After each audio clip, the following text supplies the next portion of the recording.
چینی وزیر خارجہ کی وزارت خارجہ آمد. نائب وزیر اعظم اسحاق ڈار نے استقبال کیا. پاک چین اسٹریٹجک ڈائیلاگ کا چھٹا دور آج اسلام آباد میں ہوگا. نائب وزیر اعظم اسحاق ڈار اور چینی وزیر خارجہ وانگ جی مشترکہ صدارت کریں گے. چینی وزیر خارجہ کی اعلیٰ حکام سے ملاقاتیں بھی شیڈول کا حصہ. دہشت گردوں کی فہرست میں صرف مسلمان ہی کیوں؟ یہ سمجھ سے بالاتر اور قطعاً ناقابل قبول ہے. سلامتی کونسل میں پاکستان کے مستقل مندوب عاصم افتخار کا خطاب. کالعدم T T P, B L A اور مجید بریگیڈ کے درمیان تعاون علاقائی اور بین الاقوامی امن کے لیے شدید خطرہ قرار. مظفر آباد سے بھارت کے لیے جاسوسی کے الزام میں ایک شخص گرفتار. عبید جہانگیر کے خلاف تھانہ صدر میں مقدمہ درج. ملزم نے حساس مقامات کی تصاویر بھارتی ایجنسی کو دینے کے عوض بھاری رقوم حاصل کی.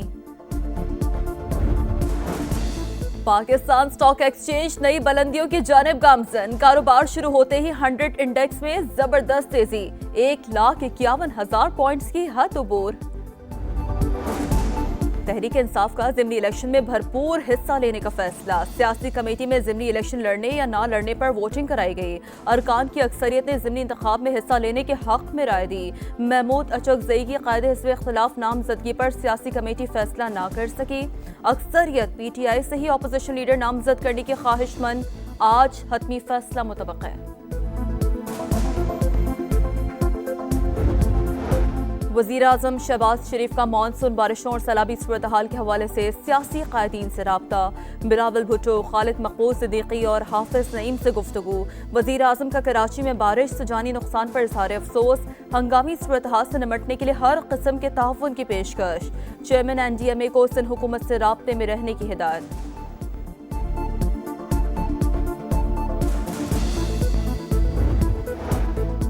دریائے سندھ بپھرنے سے لیا کی 60 بستیاں سیلابی ریلے کی زد میں. سڑکیں، فصلیں، اسکول اور آبادی شدید متاثر.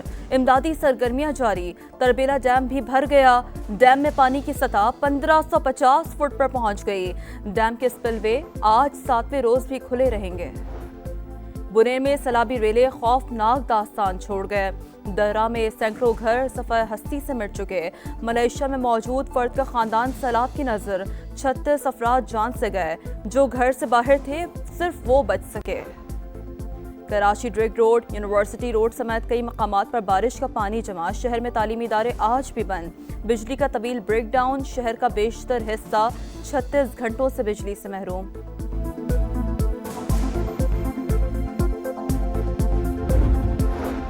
غزہ سٹی پر قبضے کا ناپاک منصوبہ. اسرائیلی فوج کے حملوں میں شدت آ گئی. رات بھر کئی علاقے دھماکوں سے گونجتے رہے.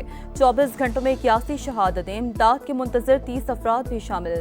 ترجمان اسرائیلی فوج کے مطابق حماس کے خلاف مزید گہرائی تک حملے کیے جائیں گے. اقوام متحدہ کا اظہار تشویش. نئی اسرائیلی بستیوں کی بھی مخالفت. اور نیا چیلنج، نئی منزل. شاہین دوہری آزمائش کے لیے یو اے ای پہنچ گئے. 3 ملکی ٹورنامنٹ اور ایشیا کپ کے لیے آج سے تیاریاں شروع. گرین شرٹس ٹرائنگل سیریز کا پہلا میچ 29 اگست کو افغانستان سے کھیلیں گے. ایشیا کپ میں پاکستان کا پہلا میچ 12 ستمبر کو عمان سے ہوگا. بجلی کی بندش سب سے بڑا مسئلہ. کراچی، حیدرآباد اور میرپور خاص کے کئی علاقے اندھیرے میں ڈوبے ہیں. ایم ڈی کے الیکٹرک کو طلب کر کے پوچھوں گا کہ بجلی کیوں نہیں. گورنر سندھ کامران ٹیسوری کی میڈیا سے گفتگو. کہا نشیبی علاقوں میں پانی جمع ہے. لوگ گھروں کی چھتوں پر محصور ہیں. سب کچھ موسمیاتی تبدیلی پر نہیں ڈال سکتے. بھارت کو ہرا سکتے ہیں تو شجرکاری کیوں نہیں کر سکتے. میئر کراچی کو بھرپور تعاون کا یقین دلاتے ہیں. جماعت اسلامی اپنے ٹاؤنز میں کیمپ لگائیں. پی ٹی آئی والوں سے کہتا ہوں کچھ خوف خدا کریں. پہلے ہی آپ نے بڑا نقصان کر دیا ہے. آتش بازی پر عوام کے ٹیکس کا 1 روپیہ نہیں لگایا. ہر وقت منفی نہیں سوچنا چاہیے.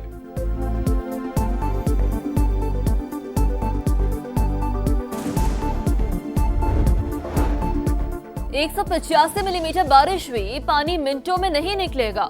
وزیر اعلیٰ سندھ کی صفائیاں. بولے نالے صاف نہیں ہوتے تو پانی کہاں گیا.